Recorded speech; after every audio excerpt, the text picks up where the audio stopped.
วัสดีค่ะยินดีต้อนรับเข้าสู่ช่องผู้หญิงต้องแกร่งนะคะ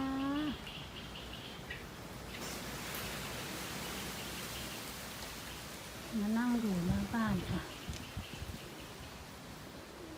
ท้องฟ้ามืดมานะคะลมก็แรงๆด้วยค่ะ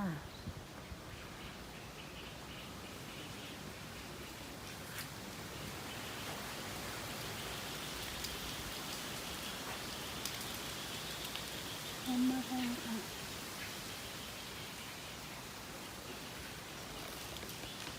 เดี๋ยวอีกสักพักฝนก็คงจะตกตอนนี้ลมค่ะลมกำลังมาเลยอยู่ตรงนี้ก็เย็นๆดีนะคะลมแรง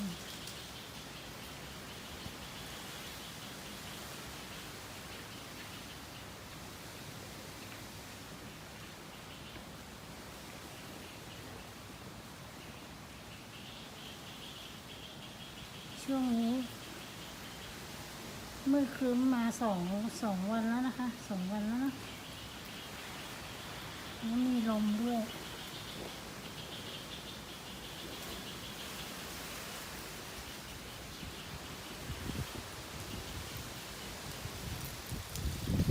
เสียงลมที่บ้านมีนกเอี้ยงด้วยนะคะนกเอี้ยงเนี่ยค่ะจะมาบินร้องต่อสายไฟทุกวันนะคะตอนเช้า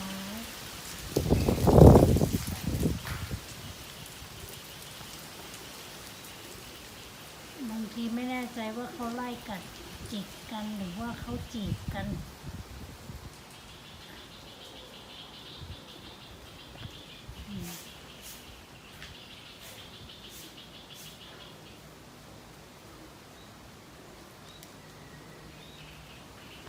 ถ้าฝนตกมาก็จะได้ไม่ต้องได้รดน้ำต้นไม้นะคะ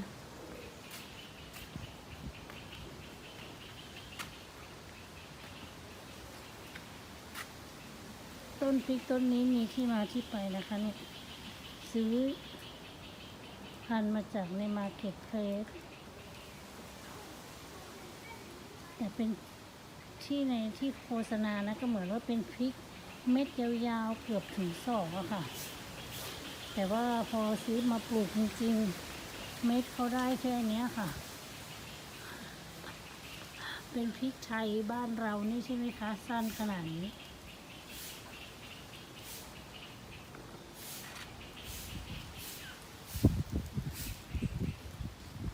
ต้นมะม่วง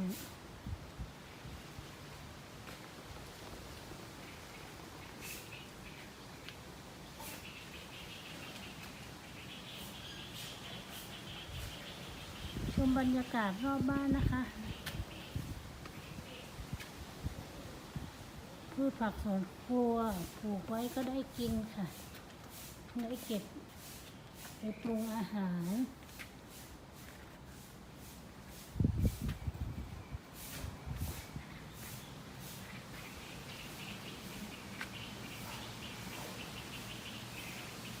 มาชมรอบบ้านแล้วนะคะดูลมแรงค่ะหรือยังไงขอตัวเข้าบ้านก่อนนะคะขอจบคลิป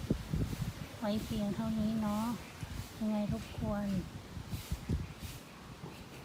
กดติดตามหรือว่าชมคลิปต่อไปให้หนูด้วยนะคะขอบคุณ